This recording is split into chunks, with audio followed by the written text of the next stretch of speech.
Hi, everyone, and welcome back to the Content Mix. I'm Carlota Pico, and I'm excited to be here today with Carlota Feliu Argila, who is HP's EMEA Marketing Leader for their 3D printing and digital manufacturing section, and has over 12 years of experience in marketing and communications. Carlota, fantastic name, and thank you so much for joining us on the Content Mix. Thank you very much to you for inviting me to be here. I'm glad to be here. Awesome. Well, Carlota, to start off the interview, I'd like to learn a little bit about your background, your experience, and how Yep. you got to where you are today. Yeah. Okay. So I have studied journalism. So I started on the world of writing from the journalist perspective. So but I quickly moved to the dark side of the business and the marketing. Because it was natural, so it wasn't anything that I planned, honestly. So it was just because I started first doing working on a broadcast and working on radios, and then I quickly moved into a corporate communications, and then from there easily I moved into marketing. No, first in the public sector, then after in the private sector in a laser company, and then I moved to the tech world, so doing B2B marketing for technology company, which is what I'm doing right now, and my passion right now, because I've discovered that apart from loving writing, marketing, and all this stuff, also I love technology, I love innovation, and I feel that it gives me, let's say, an extra thing among all the good things that the marketing brings, which is the fact that you are continuously doing new stuff, and that you are communicating about challenging things and things that are really changing the world. No? Because of your very varied background, I'd like to learn more about the differences between marketing for the public sector and marketing for the private sector. Well, there are differences in the way that you do stuff, but at the end, if do you realize that you are always like selling ideas, no? And you're selling ideas in the public sector, and you are selling ideas in the private sector. The only thing is that in the private sector there are products behind these ideas, but at the end, let's say the type of strategies or the principles that are behind are very similar, no? And you learn a lot from working on the private and more and the politics sector, no? That how important is to let's say to be consistent, to stick to an idea, and how difficult is to sell an idea, to send a message that has a powerful idea behind, and that makes that this idea arrives to the people, because you can send tons of messages, but if there is no strong idea behind, it will be empty words, and it won't stick on no one's mind, no? And that is something that you learn from the politics side and the public side, but and it's a good learning also for the private sector. I couldn't agree more, Carlota. Our backgrounds are actually very similar. I started off in journalism as well, and then I Okay. moved into the public sector in content marketing and business Okay. development. And now I'm in the private sector, and I couldn't agree Okay. more. For me, everything has to do with a return on investment. So putting the budget, allocating the budget to where it actually will create an impact for the company, and on Hmm. a public side, where it will create an impact on policy as well. Exactly. Talking more about HP and about current times, because we are living a very peculiar environment currently with COVID-19. Since you're HP's 3D manufacturing section lead when it comes to marketing, let's talk about COVID-19. Hmm. HP and its global community of digital manufacturers quickly mobilize their 3D printing expertise and production capacity to develop medical equipment to combat Yeah. the COVID-19 pandemic. Yeah. Although this is great publicity, how has COVID-19 affected your business and hence your marketing strategy? Well, obviously, COVID-19 is something that affected all of us. So, and HP too, also, and the 3D printing community too. The good thing is that, as you say, that uh, I'm very proud on how quickly HP reacted, and especially the 3D printing division, how we all reacted, and especially the engineers, the R&D teams, and not just HP, but also all our network of partners reacted very quickly and started to manufacture face masks and respirators, ventilators, etc. So, but obviously, doing this swift means that we stopped to do other stuff. So it was an impact, of course, but we took a responsibility. We took a decision to use what we have to help us with on the COVID-19 crisis, and we are very proud on it. And from the other side, in terms of my area, marketing for 3D printing, obviously there have been some challenges, and there will be some challenges because most of our customers has been closed during a while, and we need to also redesign some strategies, considering that lots of events and trade fairs are not happening. So obviously, this is something that impacted us all, and it make us the need to be more creative on the way that we are doing marketing and planning marketing for the following months. The good thing is that also we make more people understand how relevant 3D printing can be for solving some supply chain challenges or manufacturing challenges, and how 3D printing can manufacture products that we are using in our real life. So, because for most of the people, it's still 3D printing is something that they don't really understand what's the benefit from it. If it can be used just for prototyping, or if it can be used also for producing products or for manufacturing. So it was let's say a good way to show to the world that 3D printing can solve real life problems, real life challenges on the manufacturing side, on the supply chain side. So that's great.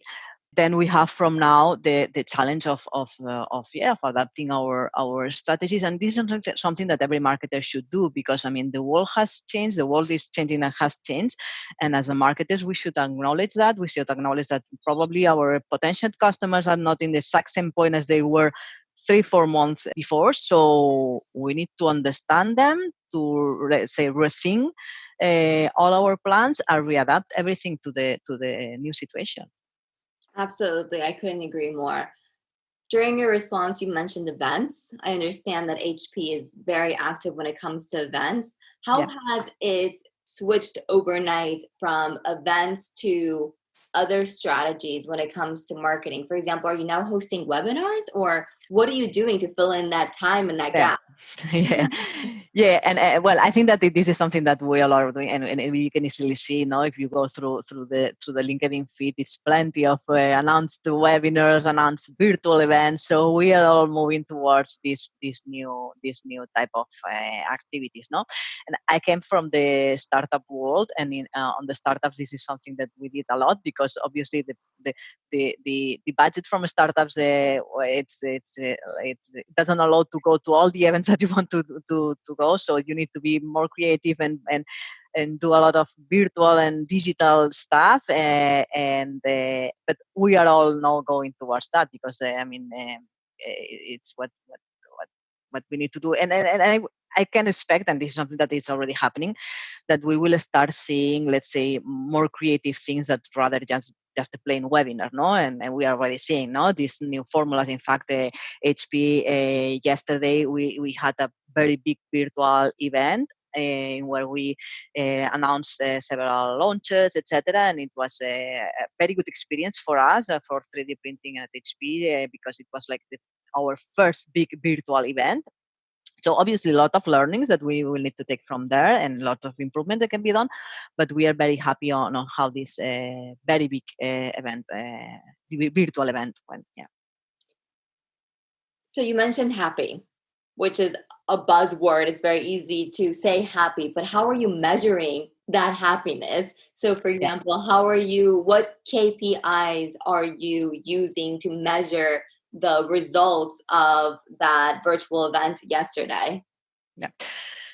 I mean, obviously, there are more, let's say, campaign level and campaign performance level KPIs. But then at the end, what is relevant for us as a marketers is to understand how we are contributing to the business. I mean, and it is the very most important metric for us, no? So to understand what opportunities we are finally generating from it, and what we are selling from it, no? And this is the where we want to arrive. In the middle, there are many other metrics that we analyze at the more detailed level, and depending on the department, we will be analyzing on one thing or another. But at the end, what we have clear that is relevant for us to understand is that, no, how marketing is contributing to generate and to influence opportunities. Absolutely. Okay. In an earlier conversation that you and I had while we were off the record, you said that content is the backbone of your marketing strategy, which goes hand in hand with Bill Gates' comment back in 1997, in which he coined the new trending phrase, "Content is king." What do you think separates good content from great content? Yeah. Well, I think that, I mean, and this is something that a lot of people had talked already about that, no? I mean, which is important regarding content is that you need to be authentic, genuine, because, I mean, you can build easily tons of content. I mean, just digging online, looking for information, doing some research. You can find great things to put on a paper that will result okay for most of the people and will resonate well, and are okay, you will read it, okay. But this won't shake anyone's mind, shake anyone's prejudices, shake anyone's ideas. So if you want to really make an impact with content, you need to first have clear what's your positioning, and from there be authentic, and try to find and to explain things that no one else has explained it yet. I know that it's difficult, but I mean, just by saying the things that just by being honest on what you think, or on what's your point on the topic, etc., you can easily explain things that are more authentic, no? And what is challenging, especially in technology companies or in innovative companies, is that most of the times, obviously, the let's say the source of this authentic content, of this genuine content, it's not marketing, because most of the times it's content about I don't know, things that are more technology related or even science related, and if you want to create something that is relevant on this field, you need to have to involve people, that it's not just marketing, no? And this is one of the challenges to create good content for innovation and innovative and technology companies, that most of the times you need to involve people from other teams, and you need to create not just a methodology, not just a process, but also a culture that makes that everyone in the company, everybody is part of this content generation, of this content strategy. So you're relying a lot on thought leaders and on higher management, your executives, to also provide content to feed your blog channels, to feed your social network channels, or your marketing material. How are you putting some of that theory into practice? Yeah. So during all my experience, I've done that. Yeah, I've counted from one side, but and not just the senior, the let's say the C levels for the more thought leadership content pieces, but also, I mean, involving even people from R&D, people from engineering, people from many other departments, because everyone has something that valuable to explain, to share, that can be helpful for marketing to generate a good and genuine piece of content, no? And again, what is challenging here, it's first to, I mean, because you can put a very good process in where you explain to everyone how they can contribute, and even you can train them, or etc. But at the end, it should be part of the company culture, the fact that that everybody has a voice in the content, because at the end, content is it's one of the main assets that the company will be generating, apart from the products and what the services that they are selling. No, content is another great asset that the company is generated, that should be understood as something that is not generated just for marketing. No. Mm-hmm. Definitely. We are coming towards the end of the interview, well, towards the end of this first section of the interview, because we will move into a rapid fire set of questions as Okay. well later on. But before we finish up, I do want to ask you again to put some of the theory that we're constantly reading online into practical examples. And for that reason, I'd like to ask you about a marketing project that you're particularly proud of, its Mhm. results, and how you made that happen. Okay, so at this point, I maybe I will highlight the project at the previous company at Datomize. I mean, and because we put in place a content strategy, not just a content strategy, but an overall inbound strategy that had very good traction, very good results, and it was tough because I mean the type of product that we were selling at Datomize, it was a complex product. It was a solution for gathering dark data, so a concept that it was very unknown in the market, very unknown even by technical people. So it was something very techy, very niche, and to try to transform that into something understandable for our potential customers, which no all of them were technical people. So it was super challenging to put all the pieces together, no, and to make sure that we were sending to the we were creating content that was appealing, that was engaging to all these people, but at the same time that has this authenticity, this genuinity, and this, let's say, rigorousness that when you are talking about technical things, you need to have still, no. So and so I can, yeah, I can say that this is a project that I'm very proud of, because we achieved to have a very good track, a very good engagement, and we achieved to generate very good opportunities even from different sectors, and especially using the content, no? So yeah. Were you communicating to all the different sectors and all the markets in the same way, using the same No. language, or were you adapting it?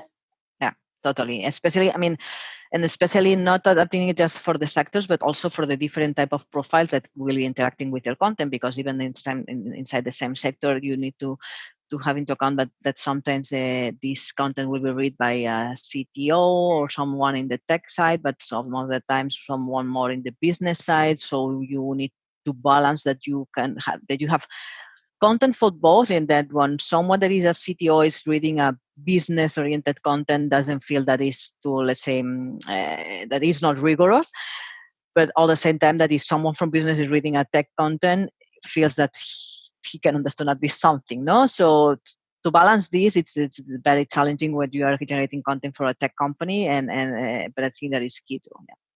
So, in terms of the way forward, you are zooming into different personas, just Yeah, sure. defining those personas, and then creating valuable content according to their interests and according to their characteristics. Yeah, exactly. And yeah, exactly. And content to cover all the stages. I mean, content to cover all the process, all the journey for these personas, no? From the more awareness to the more conversion or decision content. Yeah. Okay.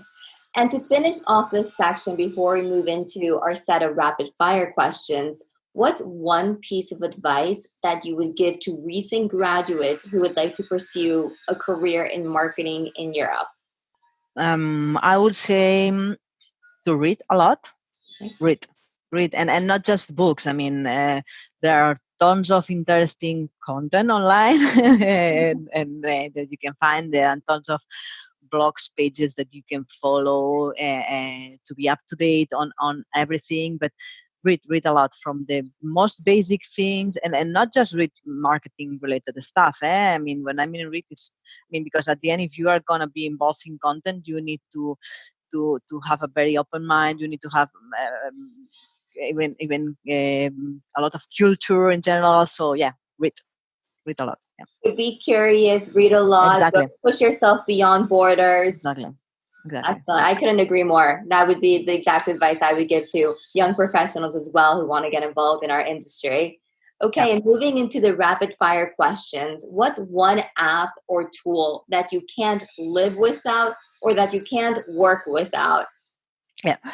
I'm a super fan of Evernote because it's an easy way. I mean, I love to navigate and dig and scroll and a lot of pages, etc. And it's easy that you find something that you like it, and then when you want to go back and look for it, you cannot find it. So I'm a super fan of tagging and taking snapshots and saving things in Evernote for the future, no? And then when I want to revisit something or I want to share something with my teams because I find it inspirational or just I wanted to share it online, then I have there in Evernote my list of things with my classification, which is like my mind put it in classifying things. So yeah, I love it. Okay, excellent. What about a marketing influencer in Europe or in the EMEA region that you follow, that inspires you, that provides you with valuable content? The truth is that in Europe, I don't know if I know because I think that the ones that I follow are all from US. So I follow Mark Schaffer and I am subscribed to the newsletter Grow and I check always the website. I also read a lot about and some books and follow Seth Godin and also Dave Gerhardt from Drift, which another is now it's in another company. Also, I follow him and not just them. No, I also follow some blogs or some sites that have very interesting information about content marketing, about marketing in general, about business. Yeah. Okay. And to finish up this section and also our interview, what's a valuable European group or event that you recommend others also attending? Yeah. So I'm involved in some Slack channels. Slack is another tool that I love too because it allows to easily be involved in several networks and collaborate and coordinate with some people. So I'm part of the Growth PCN Slack channel. Also, for apart from the online geniuses Slack channel, which is a worldwide one, but there are then channels and threads for different locations, and there is one for Barcelona too. But then apart from that, I would say that it's good to be in this type of communities and be part of these bigger channels. I'm also in the woman tech Slack channel, which is more broad. It's not just for marketing, it's for women in technology.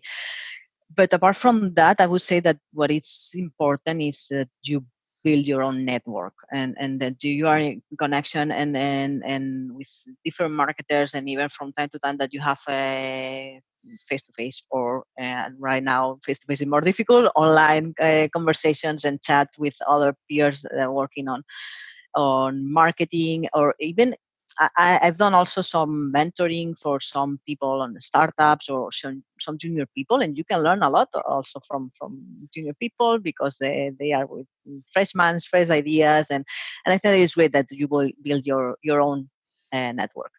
Absolutely. I'm actually part of the Women in Tech WhatsApp group.